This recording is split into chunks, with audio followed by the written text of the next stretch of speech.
The Joint Artificial Intelligence Center will lead AI implementation at the Pentagon, according to a new department-wide memo. That memo orders the JAIC director to develop a responsible AI ecosystem for the department. Bob Work is co-chair of the National Security Commission on Artificial Intelligence. He's former Deputy Secretary of Defense. He's writing about AI and war in the rocks. Bob, welcome. It's great to see you again. Your piece about synthetic biology and AI is fascinating. Give me a thumbnail, if you will, about what synthetic biology is and how it relates to AI. Well, first of all, it's great to be back, Francis. Good morning. Biology is now programmable. There have been dramatic decreases in the cost of DNA sequencing and synthesis over the past few decades. And so scientists can now read the code of life.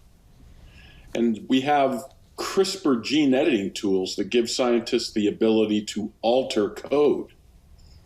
Up to this point, we haven't really been able to do too much with this advance because we've been constrained by our relative ignorance about what genetic data does, how it drives physical outcomes.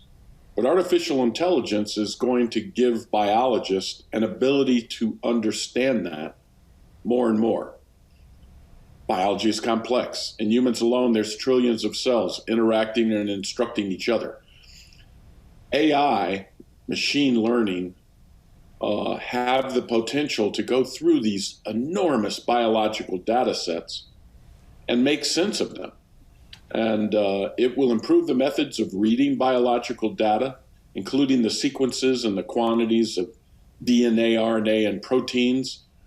And so it's going to allow us to store large quantities of information and actually predict how changes to codes might be reflected in biological outcomes. Advances in biotechnology is estimated to have a direct economic impact of $4 trillion per year over the next 10 years.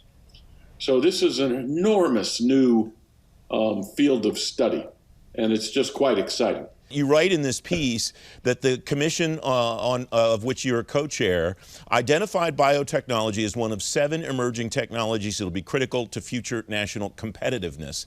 And then you allude to a dark side of biotechnology in convergence with AI. What's that dark side, and why is this so important to future competitiveness?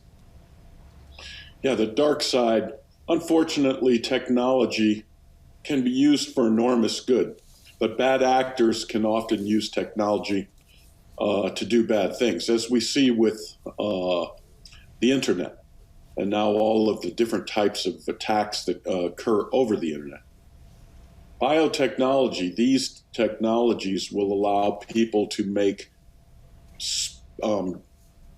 special genomic weapons, viruses, things like that.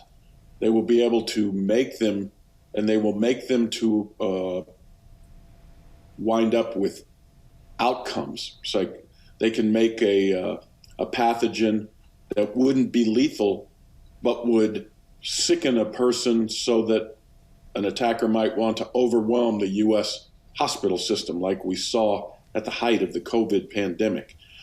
Or they might want to make it as a lethal pathogen. So AI is absolutely critical for us to be able, when we are attacked in this manner, we get a sample, and AI will allow us to try to create an antibody or a vaccine. In January 11th, the Chinese authorities shared the genetic sequence of COVID-19 for the first time. And on January 13th, Moderna used this information to finalize the design of its vaccine. And it was able to do this with these new tools, these new machine learning tools and artificial intelligence tools.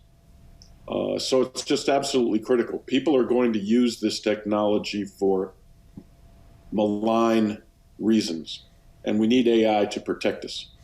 We have just a minute or so left, Bob. You write in this piece, the government ought to view its AI and biotechnology strategies as mutually reinforcing. How does one, or how does a group of people write those strategies so that they are mutually reinforcing, as you suggest? Yes, you mentioned that we identified 7 different technologies that we really have to have a national strategy for. AI is one, biosynthetic biology is one, quantum computing, robotics and autonomy, microelectronics, energy, and advanced manufacturing. All of these things will work together in ways that we can't really foresee right now. But AI with quantum computing, for example, is going to wind up with all sorts of new and novel materials,